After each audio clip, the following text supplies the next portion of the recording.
Today we're talking about the quiet New Orleans Mafia boss who built a criminal empire on the bayou and made some very powerful enemies along the way. This is Hold My Sweet Tea.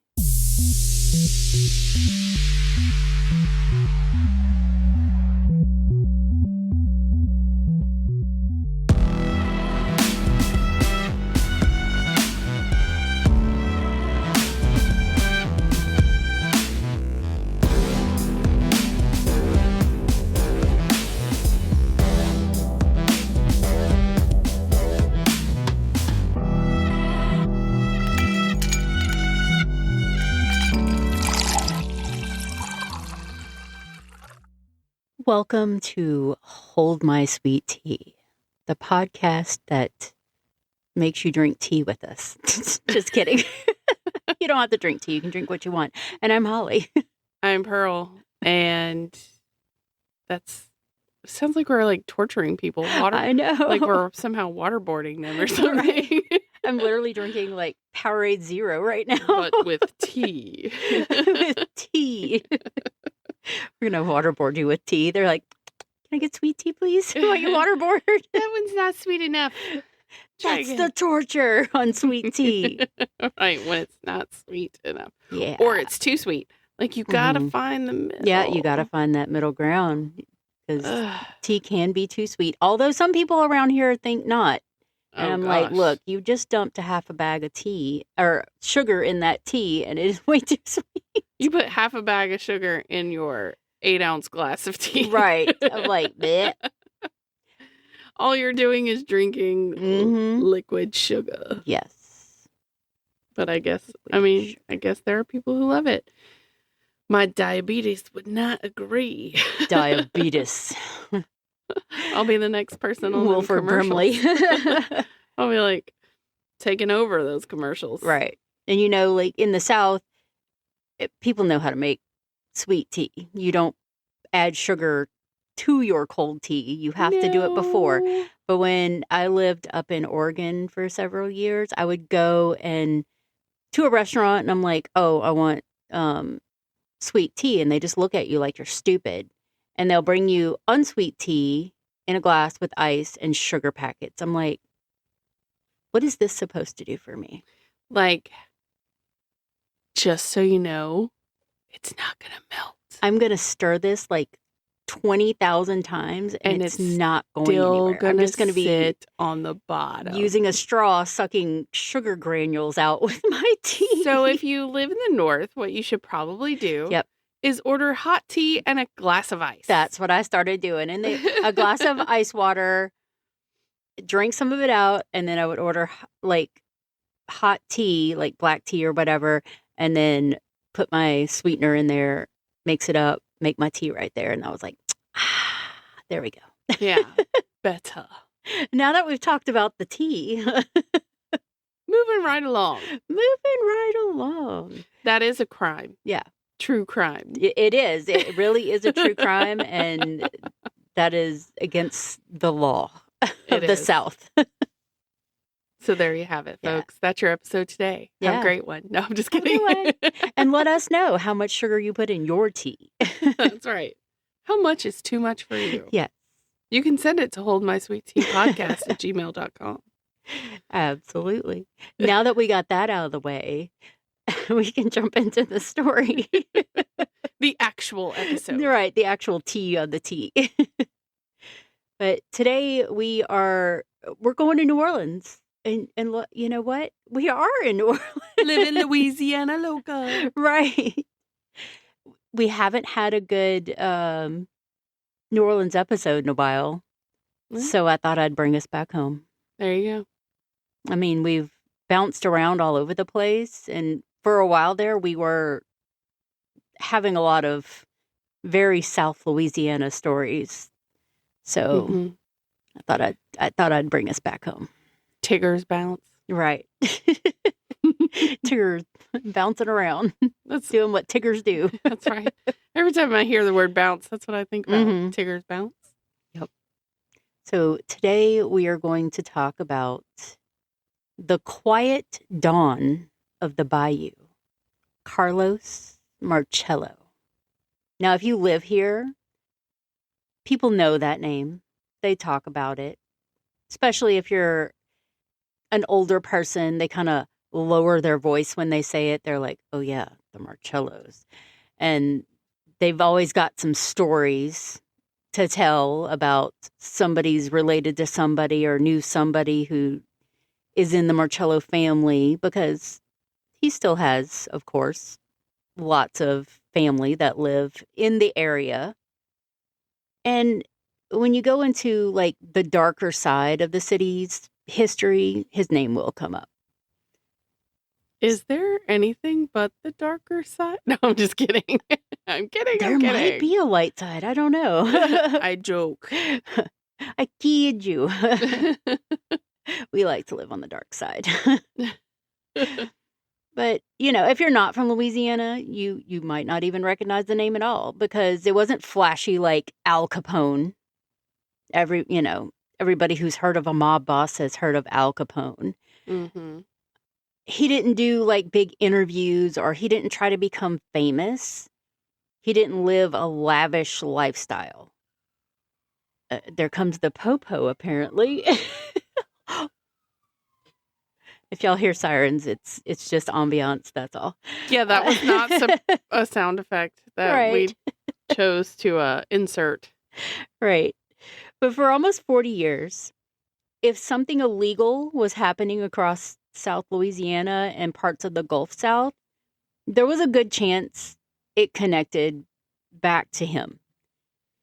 Gambling, drugs, political corruption, police corruption.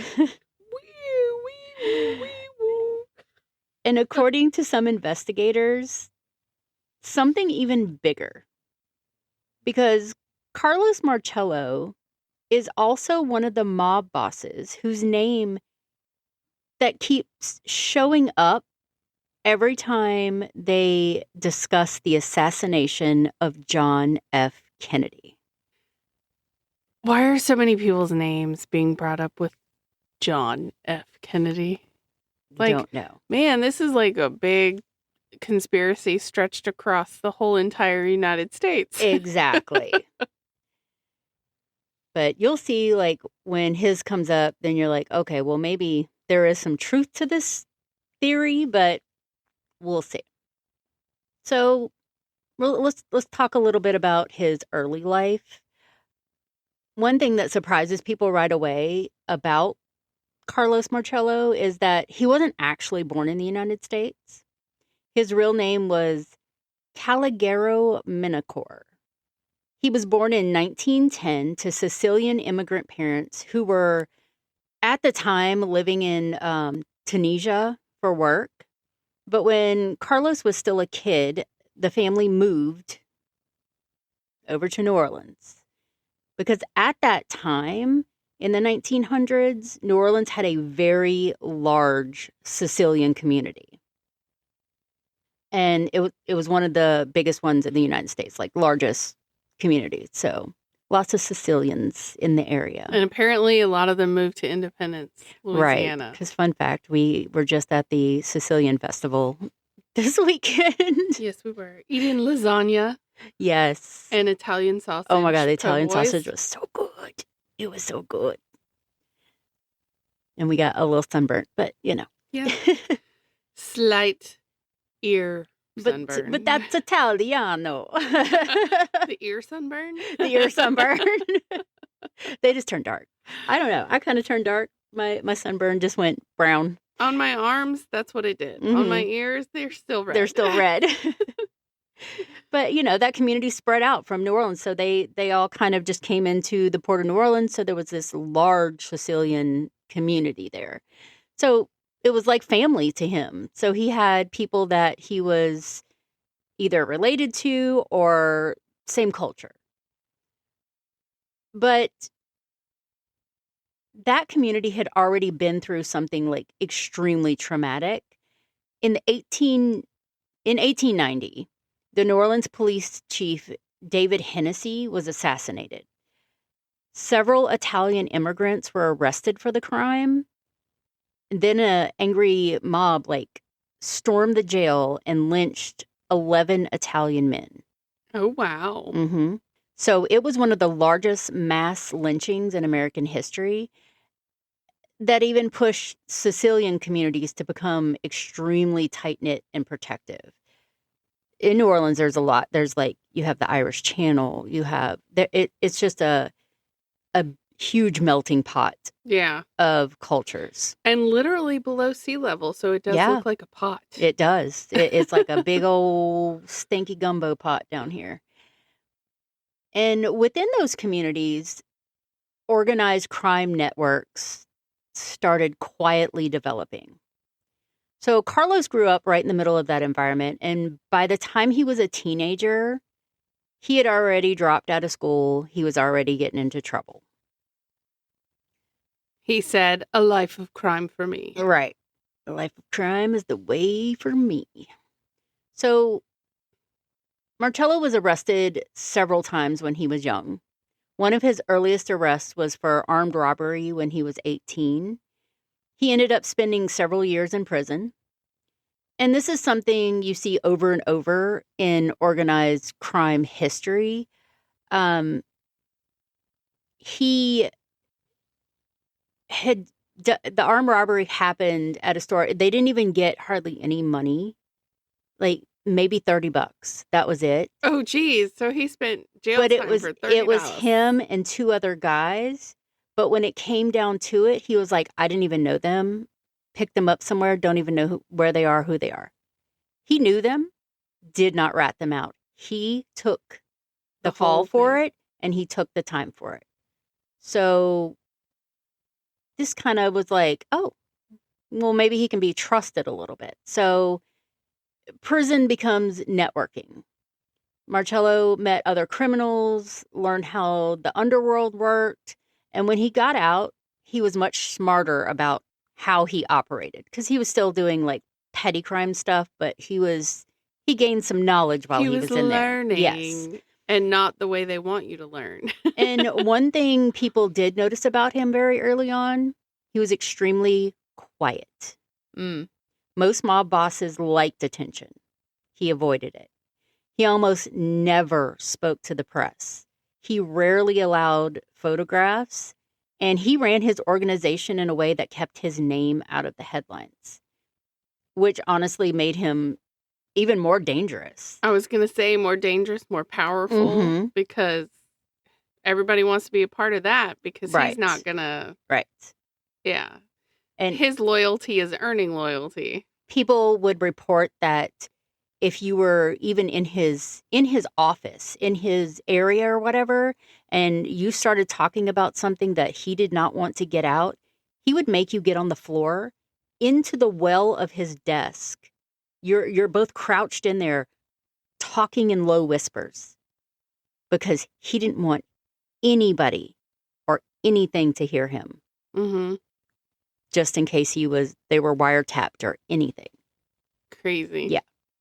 So by the 1940s, the New Orleans Mafia was run by a man named Silvestro Carolla, also known as Silver Dollar Sam.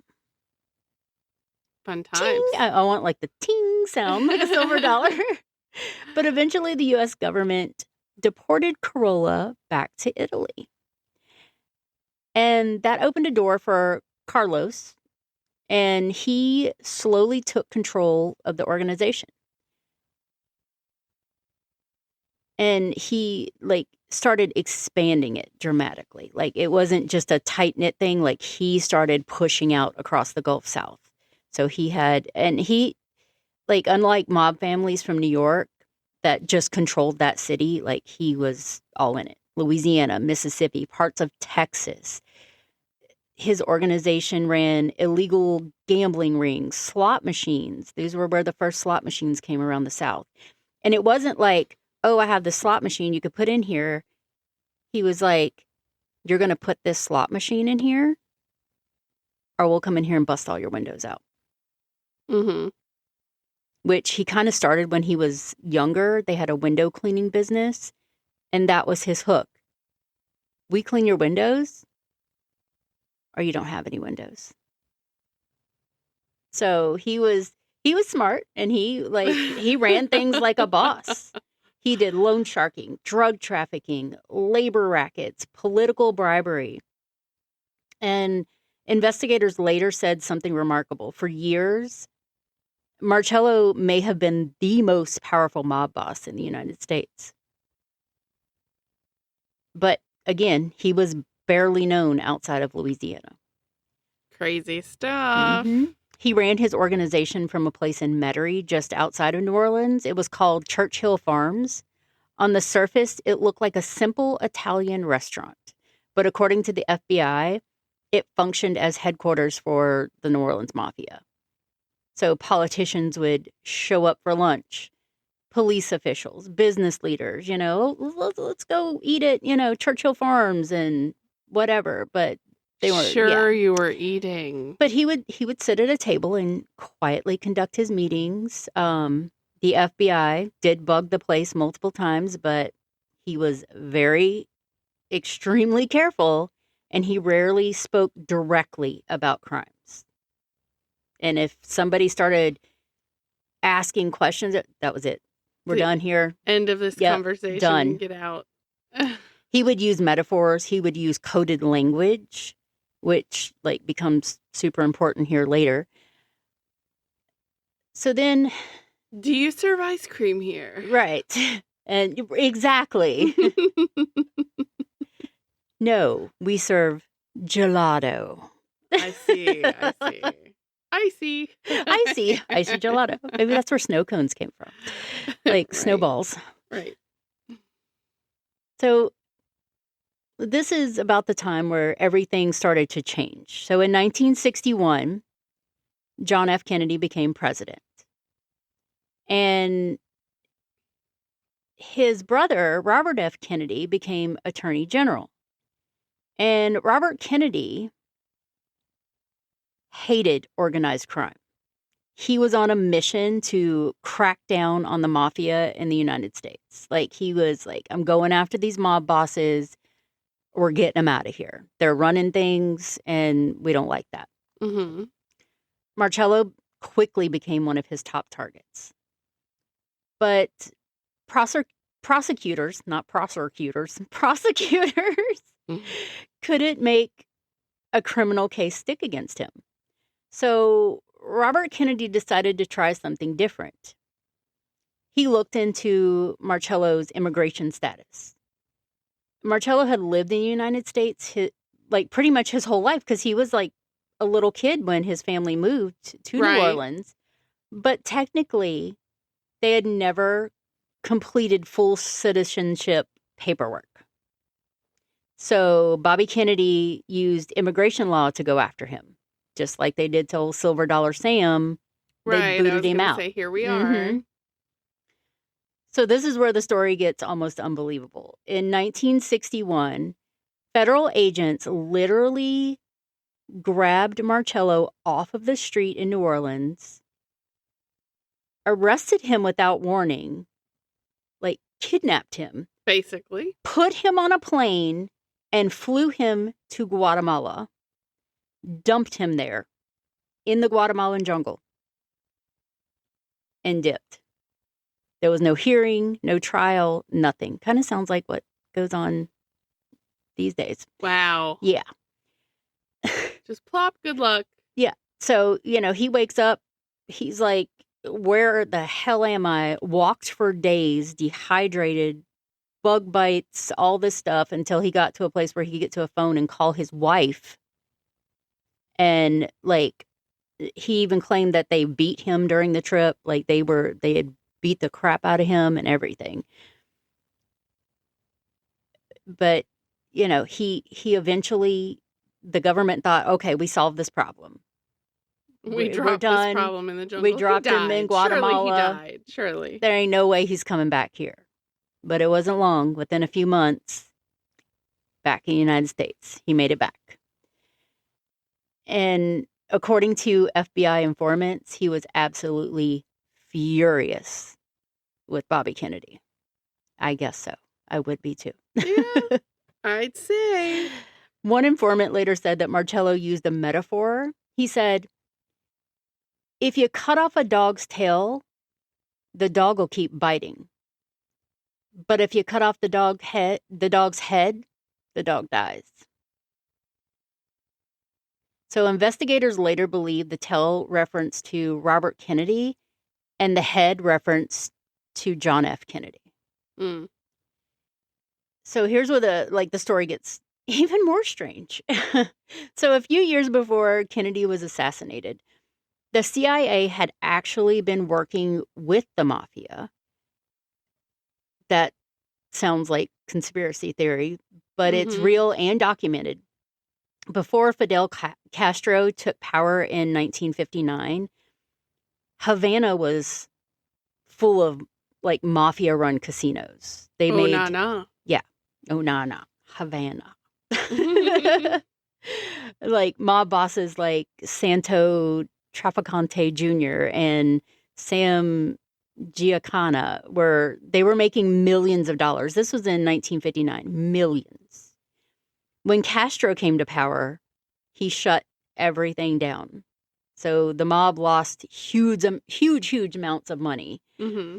At the same time, the U.S. government wanted Castro removed because he was aligning with the Soviet Union when that was the whole, bomb scares and all that stuff. And kids were in the classroom ducking and covering and all of that because they were like, if a nuclear bomb hits, duck and cover. Put that book on your head. Right. That's going to save you. So the CIA made a bizarre decision. They contacted mafia figures and asked for help assassinating Castro.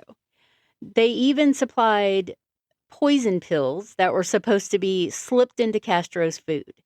The attempts never succeeded. But the important thing is that the CIA and organized crime were suddenly operating in the same circles. And Carlos Marcello was connected to many of the same mob networks. When President Kennedy was assassinated in 1963, the official investigation concluded, of course, that Lee Harvey Oswald acted alone. But Oswald had spent time in New Orleans, in Marcello's territory. Oswald had also interacted with Cuban political groups. Some of those groups had connections to people linked to organized crime. That overlap raised questions. Years later, the FBI secretly recorded Marcello during a prison conversation with an informant. During that conversation, he allegedly implied he had been involved in Kennedy's assassination. Historians, however, still debate whether he was telling the truth or exaggerating. Right. Was he trying to just... But he wasn't an exaggerating kind of guy. He was always kept things on the down low and quiet. So why take credit for something you didn't do? But, those recordings reignited suspicions. Mm-hmm. And then another strange connection involves Jack Ruby. So Ruby was the one who, killed Lee Harvey Oswald when they were bringing him through in cuffs and stuff after they had arrested him. Ruby had connections to organized crime figures as well. And investigators later discovered that some of Ruby's criminal contacts overlapped with mob networks tied to Marcello. Well, also, remember my fridge murder people, they said the son may have worked for the CIA. Yeah. So, and that's why he got drugged through that. There's that little circle right there. And you're like, okay. I mean, it doesn't prove anything, but it adds another layer of mystery. It gets you thinking, okay, so if he had this guy take Kennedy out, he didn't want him to talk, so he had somebody take Lee Harvey Oswald out because that's an extra layer of protection for them. But, who knows? Still all theories and speculation, but it really, seems a little coincidental. It's all circumstantial, Holly. That's right. But, for decades, Marcello avoided prison. Cases collapsed. Witnesses disappeared. Bobby Kennedy was no longer after him because he was no longer Attorney General. Witnesses disappeared, evidence fell apart. But in 1981, federal prosecutors finally convicted Marcello under RICO laws. He was sentenced to prison for racketeering. After nearly 40 years as a boss, his empire finally started to crumble. So when I told you he would hide under the desk and talk shop and stuff, so they actually had a decoy that had worked for them for years. Like, they got him to go in and get him to say something. It's like a Donnie Brasco type situation. And they bugged his office. They got into his office and they bugged it, and that's where they picked it up. Even though he, all those years, never got caught or anything back to him because he was so quiet about everything, that got him. So his empire, like, after 40 years, started to crumble. Marcello died in 1993 at the age of 83.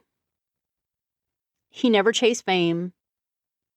He avoided the spotlight his entire life, but behind the scenes, he built one of the most powerful organized crime empires in America.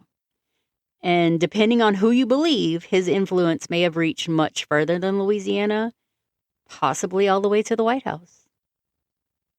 And that's why his story, like, is so fascinating, because some of the most powerful people are the ones you barely hear about. And like I said, he is with the older people in the city and the surrounding areas.